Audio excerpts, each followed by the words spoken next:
Reads college के ज़ेर एहतमाम नाज़ाबाद ईदगाह ground में रीड्स कॉलेज की जानिब से टेप बॉल टूर्नामेंट का इनकाद हुआ, जहां टूर्नामेंट का टाइटल रीड्स दरगन ने अपने नाम कर लिया। इस हवाले से डायरेक्टर हामिद खान ने कहा कि इस तरह के इवेंट होना काफ़ी ज़रूरी है ताकि नौजवान का टैलेंट सामने आ सके। टूर्नामेंट सीज़न 5 हमने यहाँ मुनक़िद कराया है। ये हमारा 5वां सीज़न है अल्हम्दुलिल्लाह।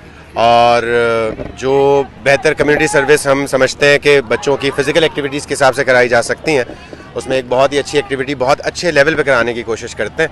ये मुसलसल 5वां साल है हमारा, और हमारा इंशाल्लाह ये इरादा है कि आगे भी इंशाल्लाह इसको और बेहतर से बेहतर करते रहेंगे ताकि बच्चों को मौके मिलते रहें अच्छी जगह आकर खेलने के, अच्छे टूर्नामेंट में पार्टिसिपेट करने के। खान है, मैं रीड्स कॉलेजिएट का डायरेक्टर हूँ। रीड्स कॉलेजिएट एक इदारा है जो कि पिछले 5 सालों से तालीमी सरगर्मियों में मशगूल है। हमारा बुनियादी तौर पे तो काम पढ़ाना है और हम पढ़ाते हैं, लेकिन आपको पता है कि तालीम के साथ साथ खेल कूद भी कितना ज़रूरी होता है।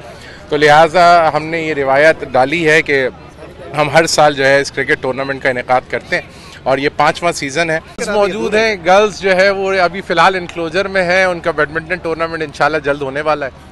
उनका बैडमिंटन टूर्नामेंट हम कराएंगे। इसके अलावा गर्ल्स के लिए हमने एक फेयरवेल पार्टी रखते हैं। एक्चुअली सर देखें, बात ये है कि गर्ल्स के इवेंट्स भी होते हैं, बॉयज़ के इवेंट्स भी होते हैं। डायरेक्टर हामिद खान का मजीद कहना था कि तालीम और खेल की सरगर्मियाँ दोनों होना काफ़ी ज़रूरी है, लिहाजा खेल की सरगर्मियों के बगैर तालीमी सरगर्मियाँ होना मुमकिन नहीं। टूर्नामेंट के आखिर में खिलाड़ियों में सर्टिफिकेट, मेडल्स और इनामात तकसीम किए गए, जबकि मेहमान खुसूसी के अलावा मोहम्मद आसिम, अनवर उल हक, अकरम, उमैर अली खान, स्पॉन्सर में GFS बिल्डर, माया रिटेलर्स भी मौजूद थे। और टूर्नामेंट की चैंपियनशिप सीज़न 5 की चैंपियन रीड्स दरगन की टीम को ट्रॉफी भी दी गई। कैमरामैन अमजद इकबाल के साथ नदीम सिद्दीकी, मेट्रो 7 पाकिस्तान।